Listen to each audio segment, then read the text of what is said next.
Good afternoon, everybody, and welcome to my world with Nat, Relocation Concierge. I am back at Blue Green Condos today, my old stomping grounds, with Darryl and Jenn, who just arrived. How many weeks ago? Yesterday was our first month. Oh my gosh, is it really? Yeah. Oh, so you are like the newbies. And you know, I have to say, I was saying on another video yesterday that, let's scooch on over. I don't really need to be in the video. That it's so fun to watch people in their journey, because I think, oh, they're going to that beach today, they're going to love this, or they're trying this restaurant out, and there's so many places to discover when you're here. And this was our first kind of landing pad, and it holds a great deal to me. So I really hope that you enjoy it. But first off, I want to ask is, like, why did you pick the DR? I guess that's a common question that I'll get. Is DR like hold something special to you? No, I've never been to DR. Oh, really? Okay. So DR, it was more twofold. Yeah. It was a secondary choice. Okay. We were trying to get into the United States. Oh, okay. And we were on the verge of, we were trying to sell our house, purchase a business in Florida. Okay. Property management in Kissimmee area. Yeah. And so then I heard about the mandates going through on January 22nd. Yeah. So I emailed the lawyer that we were using in the States and asked her, you know, is this going to affect us because we're not vaccinated? Yeah. And she emailed back and said, if you're not vaccinated by January 22nd, you will not be able to get a visa into the country. And Interesting. Okay. And she said your visa application will take longer than that. Okay. So then we had to go to Plan B. Plan B. Which was DR, but DR was also Plan B for a few months prior to that. Okay. It wasn't like it was like, oh, okay, where are we going? We already researched, okay, if we can't do Florida, where are we going next? Yeah. And we looked at Mexico, but just with the whole cartel issue. Yeah, I know. I've met a few people who are struggling with that one. Actually, even trying to get out. So, for sure. And then Costa Rica, I felt this was a safer place for our son to grow up. Absolutely. And just a lot more opportunities here than a small country like Costa Rica, where this is a vast, there's lots of There's a lot of space and a lot of opportunities, absolutely. So you've been here a whole month, and what has been your biggest adventure so far? Which one? Is there one or two maybe? Oh, for sure, the mountain. The mountain? The mountain. I'll let Jen tell us story. We had just bought a car. We were actually driving back, following our taxi driver. He's actually a pretty good friend. He's helped us out a lot. And we had some difficulty with the car because it had two systems, a gas system and a propane system. Okay. Which we'd never encountered back home. Yeah. So to make a long story short, we went to pass the car on the mountain and the car just died, literally, and we watched our friend drive away with barely any signal on their phones. Frank, he'd noticed that we were not behind him anymore and come back, and he did. And then, to recap, we are on a mountain, on the wrong side of the road, in the dark, and for a moment completely by ourselves. So he comes back, he puts on his doorways, other Dominican people start stopping, asking if everything's okay, do you need help? They didn't speak a lot of English, so he was also our translator, he was great. We had some Dominicans stay with us the whole time, and we were there for like a couple hours. Wow. We had a Dominican, we had not very good reception, so we had one of the Dominicans actually drive further into the mountain to find a gentleman who was there, who's a tow truck driver who was at home.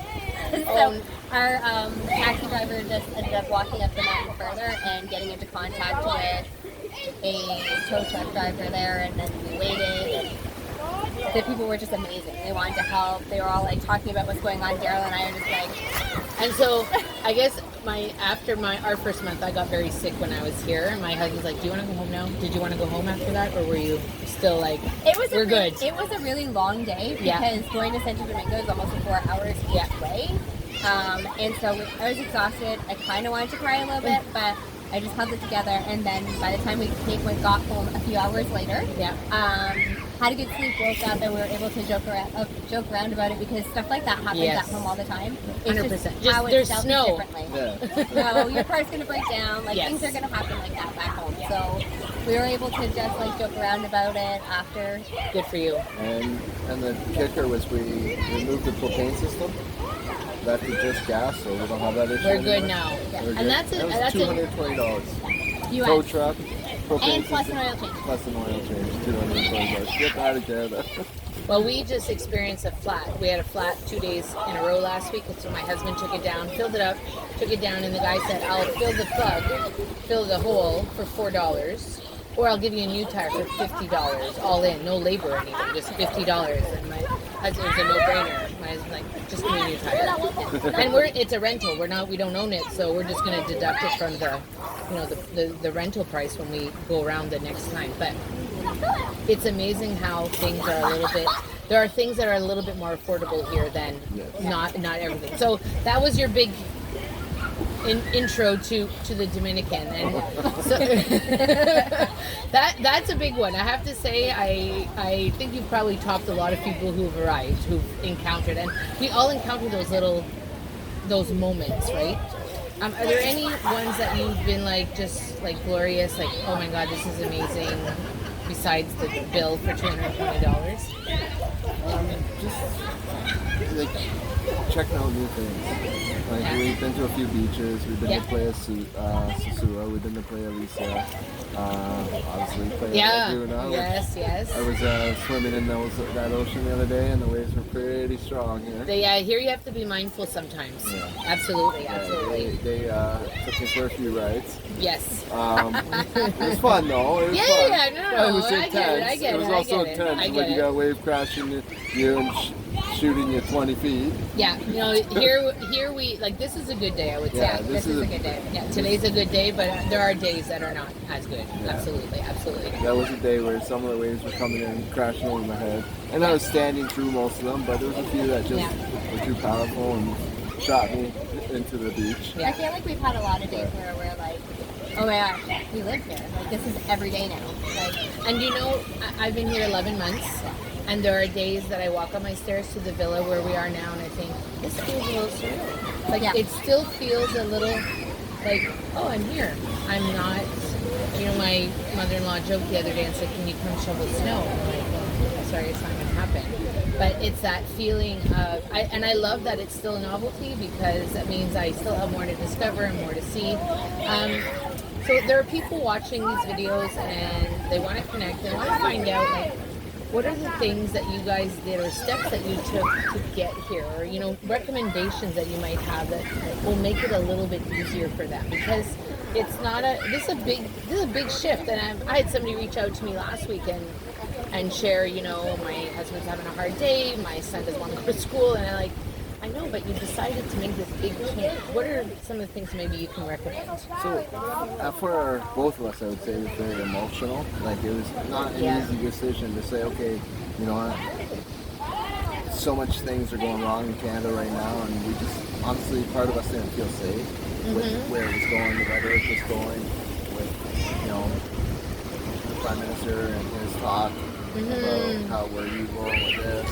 It sounded reminiscent, but then it was like, okay, now we're gonna go somewhere that we have, like, I've never been here, right? Well, I applaud you that you have never been. We've been on vacation. We've actually vacationed, done Airbnb, so we sort of like lived, like we did the whole Colmado, the stores and the restaurants in a small community, so we sort of knew what we were getting into. But I applaud you for, that's a big leap. That's not just a little baby leap. That's like we're just all in. Let's go. So what are the things that people should be, I guess, aware of? The emotion, the roller coaster? Yeah, that's probably like one of the biggest things that, like, you can talk about how you're going to ship things, how you're going to handle your currency. You can talk about all those things, but a lot of people don't talk about how it's going to be very emotional for you, regardless of like how you are with your family. You're basically leaving everything behind and changing every part of your life, right? So exactly. It's difficult, but it can be so worth it. I was asking Darryl, actually, like, we should have done this sooner. Yeah. We really should have done it sooner. Now that we've been here, and you hear the story, like, I know everybody's different, yeah. Right? And you hear the stories of people after a week or after 2 weeks, after 3 weeks, just going through that down. Even with that car incident, we didn't have it down. Yeah. We were laughing about it later on, right? And it was like, because we know that this is where we want to be. But the emotions leaving were strong. Yeah. I would say reach out to as many people because everybody has a different experience. Yes. And with coming here, whether it's flying out, whether it's like we did driving over the border and flying from another country, there was things that came up that we didn't know about. Like I thought we could have sold our truck in Florida, which we had a buyer, but then they turned around and came back and said, after 3 days of having my vehicle, said you have to come get your vehicle. We can't sell it here. You need like an import sticker at the border. We didn't know that. We were leaving, like had our flights and all that set, and so your truck's still we shipped the truck back to Canada. Okay. Right. So it was a lesson learned. But at the end of the day, we were just like, it's going back home. We're going in a different direction.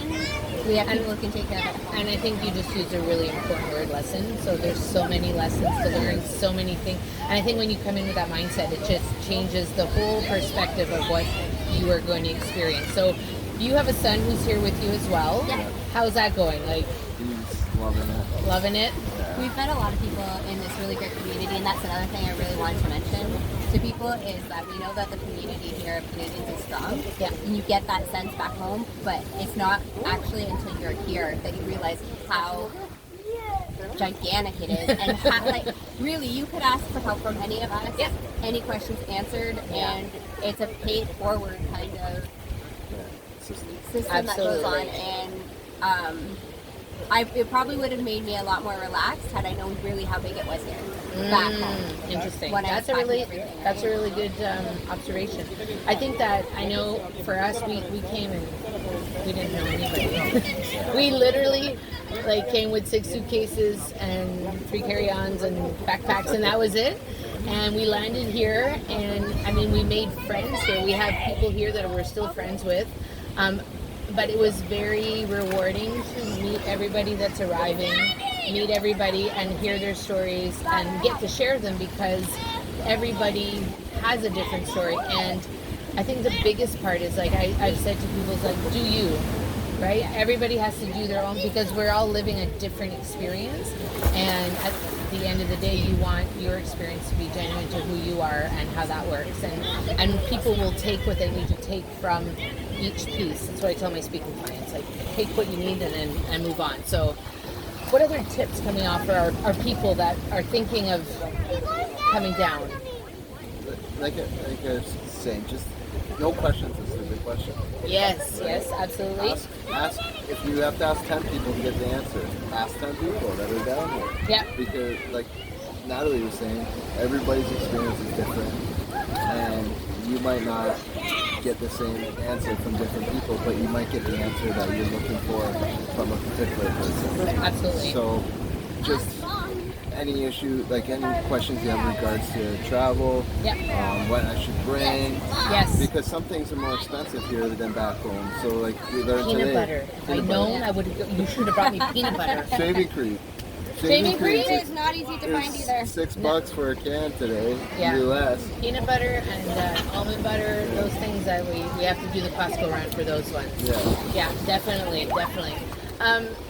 Where can we follow your story? Like, I want to tag you later on. So we have mainly right now we're using Jen and I have an Instagram account. Okay. And so either one of us are on there. Like, it's both connected to our phones. It's just Watt, W-A-T, Fam, M-A-M, Journey, J-R-N-Y. Okay, perfect. So I'll tag that at the bottom. And that's just, so if you message there, Jen might answer or I might answer. Excellent. You don't so know you'll get an answer. So You'll get an answer. I'm going to go click because I don't think I think I'm following, but maybe I'm not. If you have any other questions, make sure you drop them in the comments. If you like this video, make sure you like it. Subscribe to the channel. If you are thinking of relocating and you want a discovery call, make sure you click in the calendar link, and I'm happy to have that conversation with you. See how I can help you make this transition easy and simple. Whatever you choose to do today, have an incredible day. Thank you so much for being with me. I really appreciate it. Thanks for having us. See you soon in the next episode. Bye for now. Bye.